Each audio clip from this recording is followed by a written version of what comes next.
দুর্দান্ত স্বাদের একটা রেসিপি নিয়ে চলে এলাম তোমাদের সামনে শেয়ার করতে। সো হ্যালো এভরিওয়ান, রূপালী রান্নাঘরে সবাইকে স্বাগত জানিয়ে শুরু করছি আজকের রেসিপি কচুর মহামন্ত্রী। রেসিপিটি আমি কিভাবে তৈরি করলাম ভিডিওটা স্কিপ না করে সম্পূর্ণ ভিডিওটা দেখে নাও। প্রথমেই কচুটা আমি ছুলে নেব।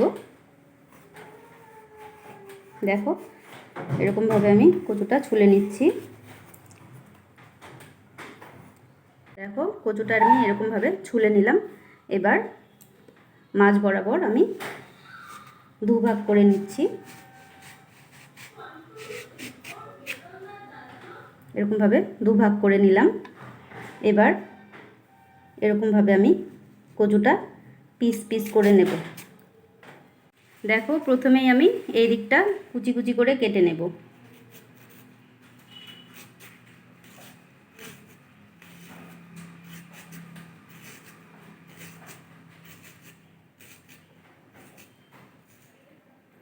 দেখো এরকমভাবে ঝিরিঝিরি করে কেটে নিলাম। এবার আমি দেখো এই দিকটা ঠিক ওরকমভাবেই কুচি কুচি করব।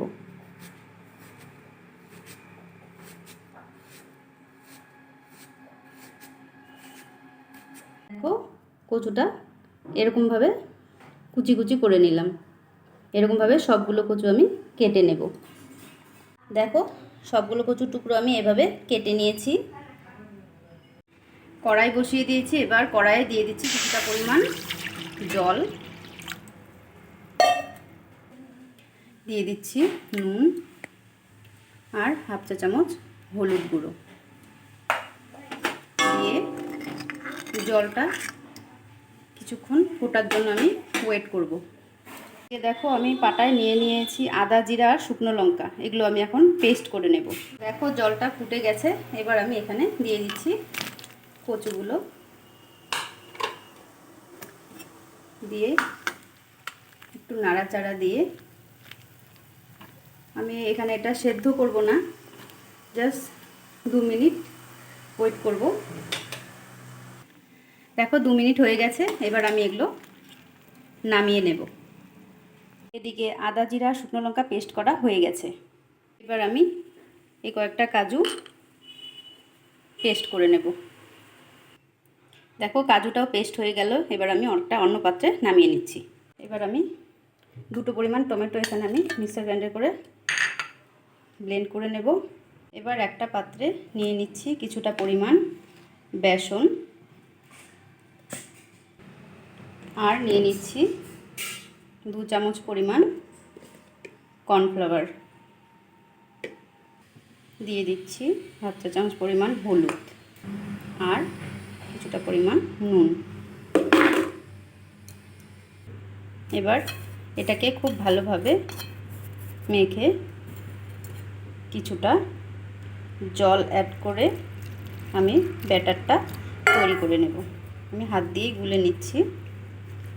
দেখো ব্যাটারটা ঠিক এই টাইপের হবে, একদম বেশি পাতলাও না বেশি ঘনও না। কচুগুলো আমি হাত দিয়ে চিপে জলটা ঝরিয়ে নিয়েছি।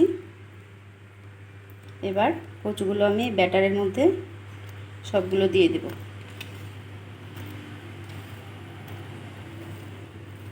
দিয়ে ভালোভাবে ব্যাটারের সাথে কচুগুলোকে আমি মেখে নেব আগে।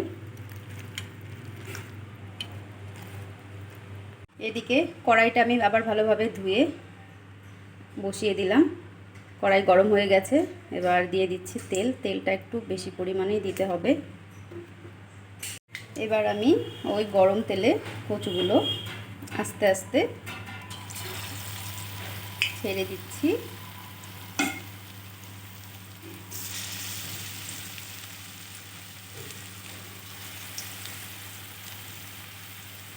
এই ক্ষেত্রে গ্যাসের স্টিমটা মিডিয়াম টু লো রাখতে হবে। এবার আমি এগুলোকে ভালোভাবে আস্তে আস্তে উল্টে পাল্টে দেব।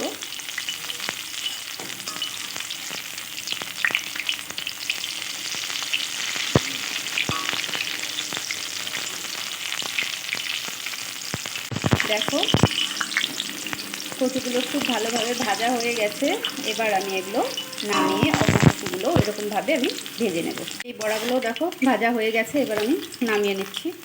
ফোড়ন দিয়ে দিলাম গোটা জিরা আর শুকনো লঙ্কা। এবার এতে দিয়ে দিচ্ছি পেস্ট করে রাখা আদা জিরা আর শুকনো লঙ্কা।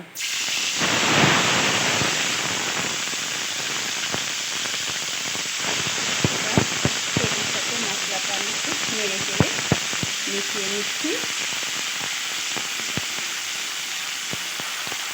ভালোভাবে মেশানো হয়ে গেছে। এবার আমি দিয়ে দিচ্ছি পেস্ট করে রাখা টমেটো, দিয়ে দিচ্ছি স্বাদ মতো নুন, হলুদ, যেহেতু এটা নিরামিষ তাই একটু চিনি দিয়ে দিচ্ছি। দিয়ে ভালোভাবে নেড়ে চেড়ে আমি মশলাটা কষিয়ে নেব। তো মশলা থেকে তেল ছাড়া শুরু হয়ে গেছে। এবার আমি এখানে অ্যাড করে দিচ্ছি পেস্ট করে রাখা কাজু। আমি একটু জল দিয়ে গুলে নিয়েছি। এবার আবারও একটু নেড়ে চেড়ে মশলাটা মিশিয়ে নেব। নিয়ে আমি এর মধ্যে এবার জল অ্যাড করে দিচ্ছি।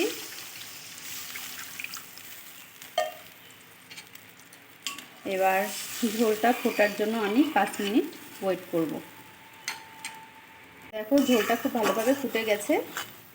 এবার আমি এখানে দিয়ে দিচ্ছি কয়েকটা গন্ধরাজ লেবুর পাতা, শুধু একটু ফ্লেভারের জন্য। গন্ধরাজ লেবুর পাতার ফ্লেভারটা খুব ভালো লাগে। এবার দিয়ে দিচ্ছি ওপর থেকে অল্প গুঁড়ো গরম মশলা। এক্ষেত্রে আমি রেসিপির ঝোলটা হয়ে গেলেই আমি এখানে কচুগুলো দিয়ে দেব। দেখো ঝোলটা পুরোপুরি রেডি হয়ে গেছে। এবার আমি এখানে কচুগুলো দিয়েই